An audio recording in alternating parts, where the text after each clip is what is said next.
प्यारे बच्चों, online teaching में आपका स्वागत है। समकालीन भारत में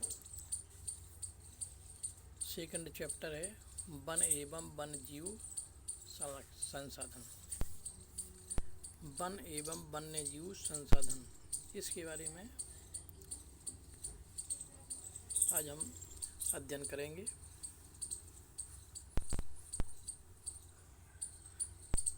इस ग्रह पर हम सूक्ष्म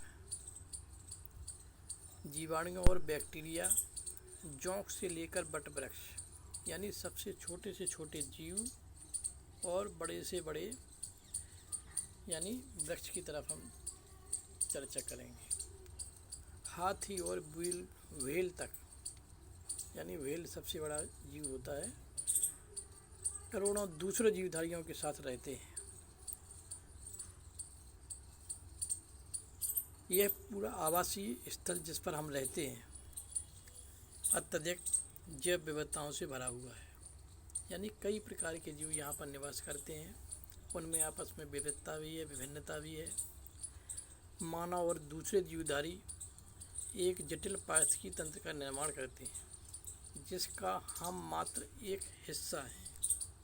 इन्हीं के द्वारा, मानव और जीवधारियों के द्वारा एक जटिल पारिस्थितिकी तंत्र का निर्माण किया गया है जिसका हम एकमात्र हिस्सा हैं और अपने अस्तित्व के लिए इसके विभिन्न तत्वों पर निर्भर करते हैं, जैसे वायु जिससे हम सांस लेते हैं, जल जिसे हम पीते हैं, और मृदा अर्थात मिट्टी जो अनाज पैदा करती है जिसके बिना हम जीवित नहीं रह सकते हैं, पौधे, पशु और सूक्ष्मजीवी इनका पुनः सृजन करते हैं। इन पारिस्थितिकी तंत्र में महत्वपूर्ण भूमिका निभाते हैं क्योंकि ये प्राथमिक उत्पादक हैं। यानी ये प्राथमिक उत्पादक कहलाते हैं जिन पर दूसरे सभी जीव निर्भर रहते हैं। यानी जिनके ऊपर दूसरे जीव निर्भर रहते हैं वो प्राथमिक उत्पादक कहलाते हैं। वन्य जीवन और कृषि फसल उपजातियों के अत्यधिक जैव विविधताएं पाई जाती हैं। यह आकार और कार्य में विभिन्न है, परंतु अंतर निर्भरताओं के जटिल जाल द्वारा यह तंत्र में गुथी हुई हैं। अब इसके आगे दिया गया भारत में वनस्पति जात और प्राणी जात, यानी वनस्पति और प्राणी यानी जंतुओं के बारे में। यदि आप आस पर नज़र दौड़ाते हैं तो आप पाएंगे कि कुछ ऐसे प्राणी और पौधे हैं जो आपके क्षेत्र में ही पाए जाते हैं, क्योंकि हम जहाँ पर रहते हैं हमारे आसपास कई प्रकार के जीव जंतु होते हैं और कई प्रकार के पेड़ पौधे होते हैं।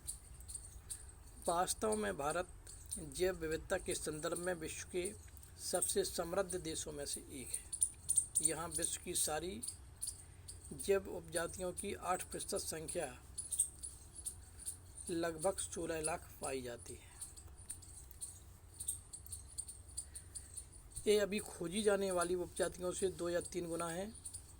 आप पहले ही भारत में पाए जाने वाले वनों और वन्य जीव संसाधनों के क्षेत्रफल और किस्मों के बारे में पढ़ चुके हैं, कितने प्रकार की किस्में हैं और इनका क्षेत्रफल कितना है।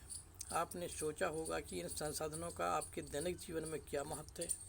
ये विविध वनस्पति जात और प्राणी जात हमारे हर रोज़ के जीवन में इतने गुथे हुए हैं कि हम इसकी कद्र नहीं करते, परंतु पर्यावरण के प्रति हमारी असंवेदना के कारण पिछले कुछ समय से इन संसाधनों पर भारी दबाव पड़ा है, क्योंकि हम पर्यावरण पर ध्यान नहीं देते हैं, केवल अपने सुख सुविधाओं पर ध्यान देते हैं।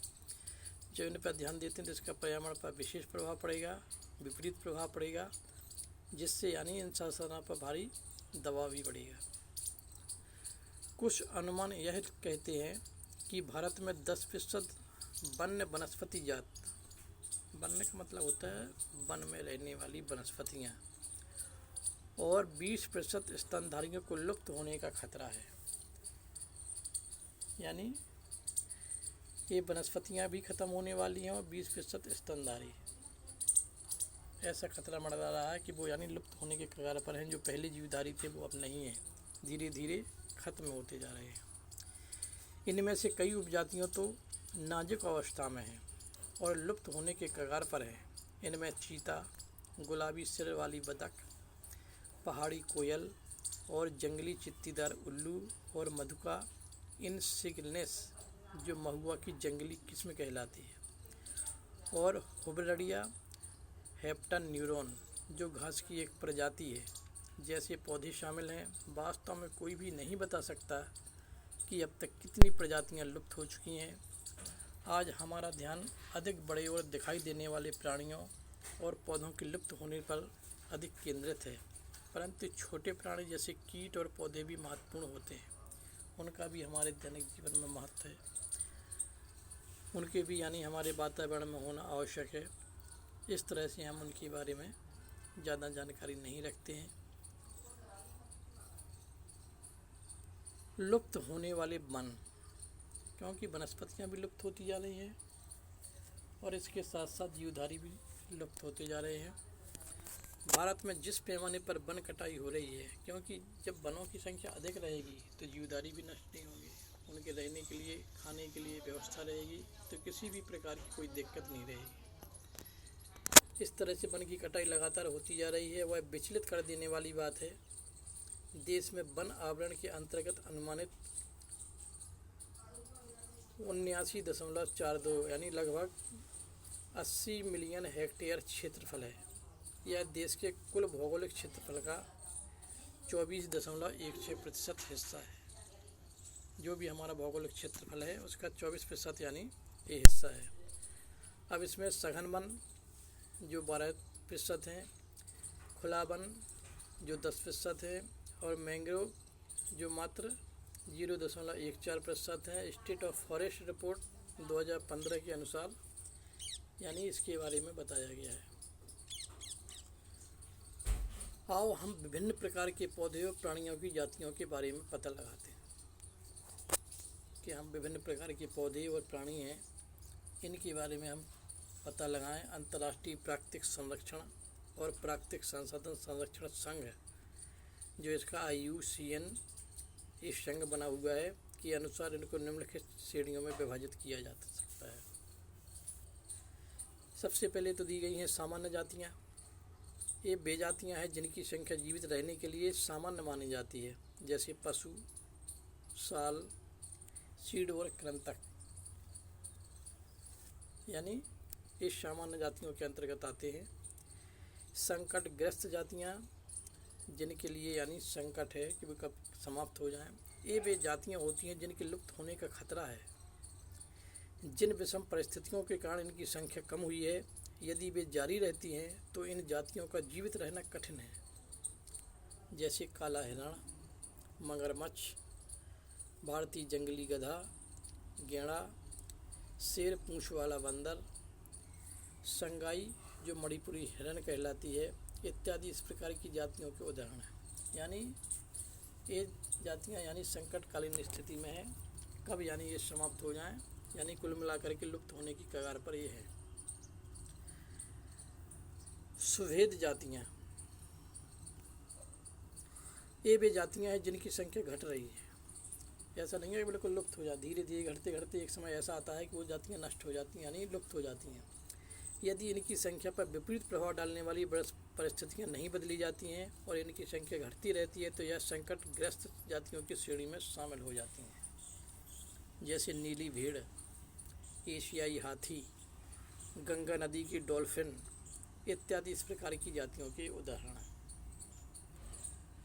दुर्लभ जातियाँ जो यानी बहुत कम मिलती हैं, इन जातियों की संख्या बहुत कम या सुभेद है और यदि इनको प्रभावित करने वाली विषम परिस्थितियाँ नहीं परिवर्तित होती हैं तो यह संकटग्रस्त जातियों की श्रेणी में आ सकती है।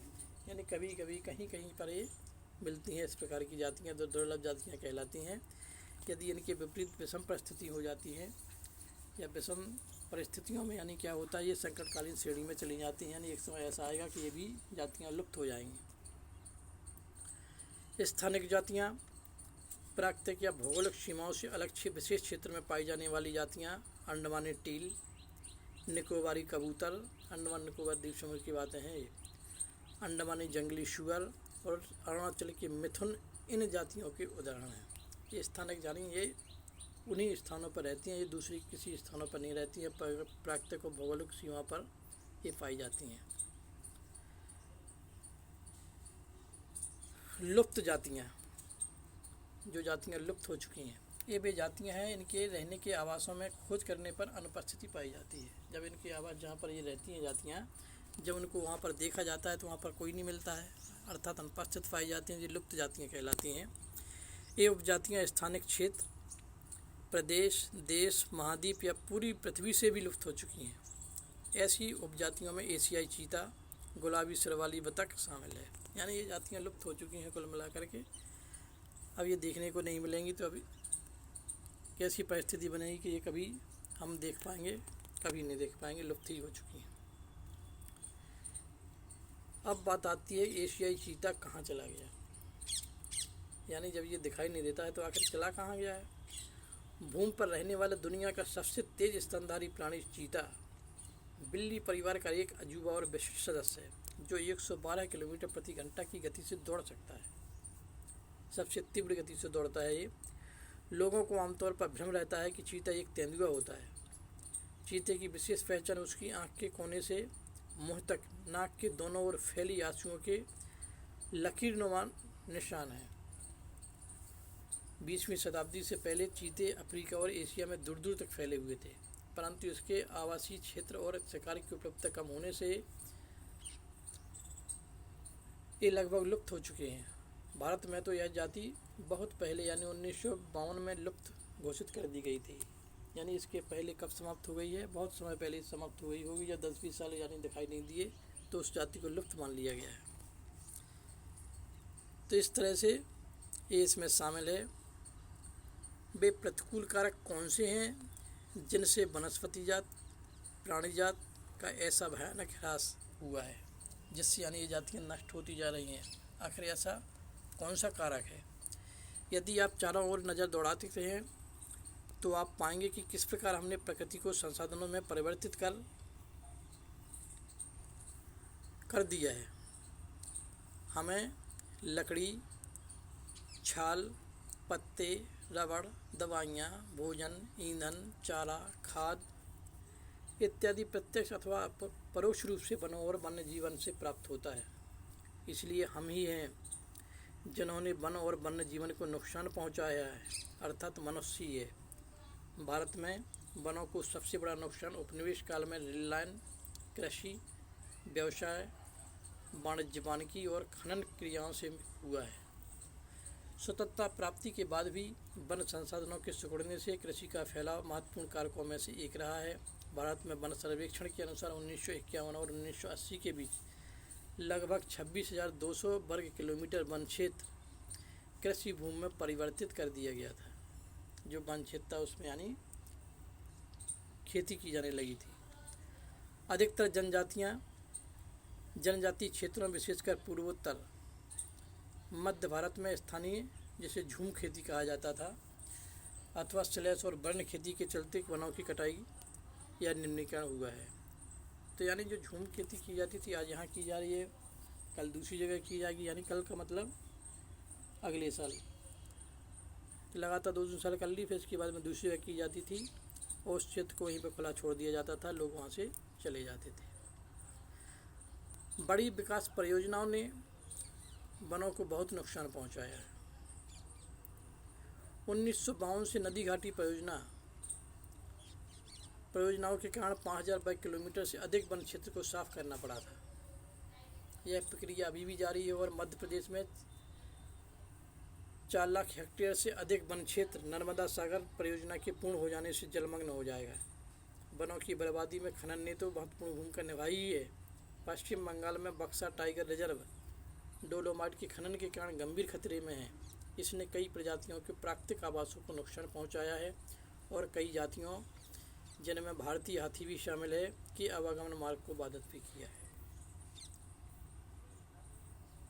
बहुत से वन अधिकारी और ये पर्यावरणविद यह मानते हैं कि वन संसाधनों की बर्बादी में पशुचारण और ईंधन के लिए लकड़ी कटाई मुख्य भूमिका निभाते हैं। जो लकड़ी काटने वाले होते हैं, अर्थात लकड़ी की कटाई जो की जाती है वो उसमें मुख्य भूमिका निभाते हैं। इससे पशुचारण भी नष्ट होता है और ईंधन के लिए लकड़ी कटाई ली जाती है या इमारती लकड़ी निकाली जाती है। इस तरह से इससे बहुत नुकसान हुआ है। यद्यपि इसमें कुछ सच्चाई भी हो सकती है, परंतु चारे व ईंधन हेतु लकड़ी की आवश्यकता पूर्ति मुख्यतः पेड़ों की टहनियाँ काटकर की जाती हैं, न कि पूरे पेड़ काट करके। वन पारिस्थितिकी तंत्र देश के मूल्यवान वन पदार्थों, खनिजों और अन्य संसाधनों के संचय कोष है, जो तेजी से विकसित होती औद्योगिक शहरी अर्थव्यवस्था की मांग की पूर्ति के लिए बहुत महत्वपूर्ण है। ये आरक्षित क्षेत्र अलग अलग लोगों के लिए अलग अलग मायने रखते हैं और विभिन्न वर्गों के बीच संघर्ष के लिए अनुकूल परिस्थितियाँ भी पैदा करते हैं। भारत में जैव विविधता को कम करने वाले कारकों में वन्य जीव के आवास का विनाश, जंगली जानवरों को मारना व आखेटन, पर्यावरण प्रदूषण व विषाक्तीकरण और दावानल आदि शामिल हैं। पर्यावरण, दावानल मीन्स होता है जो जंगलों में आग लग जाती है, वो इसमें शामिल हो जाए। पर्यावरण विनाश के अन्य मुख्य कारकों में संसाधनों का असमान बंटवारा व उनका असमान उपभोग और पर्यावरण के रखरखाव की जिम्मेदारी में असमानता शामिल है। आमतौर पर विकासशील देशों में पर्यावरण विनाश का मुख्य दोषी अत्यधिक जनसंख्या को माना जाता है। यद्यपि एक अमेरिकी नागरिक का औसत संसाधन उपभोग एक सोमाली नागरिक के औसत संसाधन से 40 गुना अधिक है। इसी प्रकार शायद भारत के 5% धनी लोग 25% गरीब लोगों की तुलना में अपने संसाधन उपयोग और उपभोग द्वारा पर्यावरण को अधिक नुकसान पहुंचाते हैं तथा इन 5% लोगों की पर्यावरण रखरखाव में भी कोई जिम्मेदारी नहीं है। प्रश्न यह है कि कौन, क्या, कहां से और कितना उपभोग कर रहा है, इसके बारे में किसी भी प्रकार की कोई जानकारी नहीं है। वन और वन्य जीवन का विनाश मात्र जीव विज्ञान का विषय ही नहीं है। जैव संसाधनों का विनाश सांस्कृतिक विविधता के विनाश से जुड़ा हुआ है। जैव विनाश के कारण कई मूल जातियाँ और वनों पर आधारित समुदाय निर्धन होते जा रहे हैं और आर्थिक रूप से हाशिए पर पहुंच गए हैं, क्योंकि इनका मुख्य कारण जब जैव विनाश हो रहा है, अर्थात जो इस पर निर्भर होते हैं, वनों पर वो निर्भर थे, वो समुदाय वो निर्धन होते जाएंगे, गरीब होते जाएंगे। यह समुदाय खाने पीने, औषधि, संस्कृति, अध्यात्म इत्यादि के लिए वनों और वन्य जीवों पर निर्भर हैं, और जब वन ही नहीं रहेंगे तो इनके लिए समस्या रहेगी। गरीब वर्ग में भी महिलाएं पुरुषों की तुलना में अधिक प्रभावित हैं। कई समाजों में खाना, चारा, जल और अन्य आवश्यकताओं की वस्तुओं इकट्ठा करने की मुख्य जिम्मेदारी महिलाओं की ही होती है कि महिलाएं खाना बनाएंगी, चारा लाएंगी, जल और आवश्यक वस्तुओं को इकट्ठा करने की जिम्मेदारी केवल महिलाओं की ही होती थी। जैसे इन संसाधनों की कमी होती जा रही है, महिलाओं पर कार्यभार बढ़ता जा रहा है और कई बार तो इनका संसाधन इकट्ठा करने के लिए 10 किलोमीटर से भी अधिक पैदल चलना पड़ता है। इससे इन्हें गंभीर स्वास्थ्य समस्याएं झेलनी पड़ती हैं। काम का समय बढ़ने के कारण जल, घर और बच्चों की अपेक्षा होती है, जिसके गंभीर सामाजिक दुष्परिणाम हो सकते हैं। वन कटाई के परोक्ष परिणाम जो सामने आए हुए हैं, इसके बारे में इसमें ये सब किया गया है। ये सामान्य इसके उदाहरण थे। इस तरह से इसके बारे में वन कटाई के कारण जो परोक्ष परिणाम आया है, इस परोक्ष परिणाम में कई प्रकार की समस्याएं आई हैं, और जब कई प्रकार की समस्याएं आई हैं तो इन सभी के कारण गंभीर परिणाम देखने को मिले हैं। इस तरह से जैसे सूखा और बाढ़ भी गरीब तबके का सबसे अधिक प्रभावित करता है, और किसी को नहीं प्रभावित करेगा। जब बाढ़ आएगी तो गरीब के लिए समस्या है, सूखा पड़ेगा तो गरीब के लिए समस्या है। इन स्थिति में गरीबी पर्यावरण निम्नीकरण का सीधा परिणाम होता है। भारतीय उपमहाद्वीप में वन और वन्य जीवन मानव मात्र के लिए बहुत कल्याणकारी है, अतः यह आवश्यक है कि वन और वन्य जीवन के संरक्षण के लिए सही नीति अपनाई जाए। प्यारे बच्चों, आज की वीडियो में बस इतना ही। इसके बाद में मैं अगली वीडियो में आपको भारत में वन और वन्य जीवन का संरक्षण कैसे किया जाए, इसके बारे में मैं आपको बताऊँगा।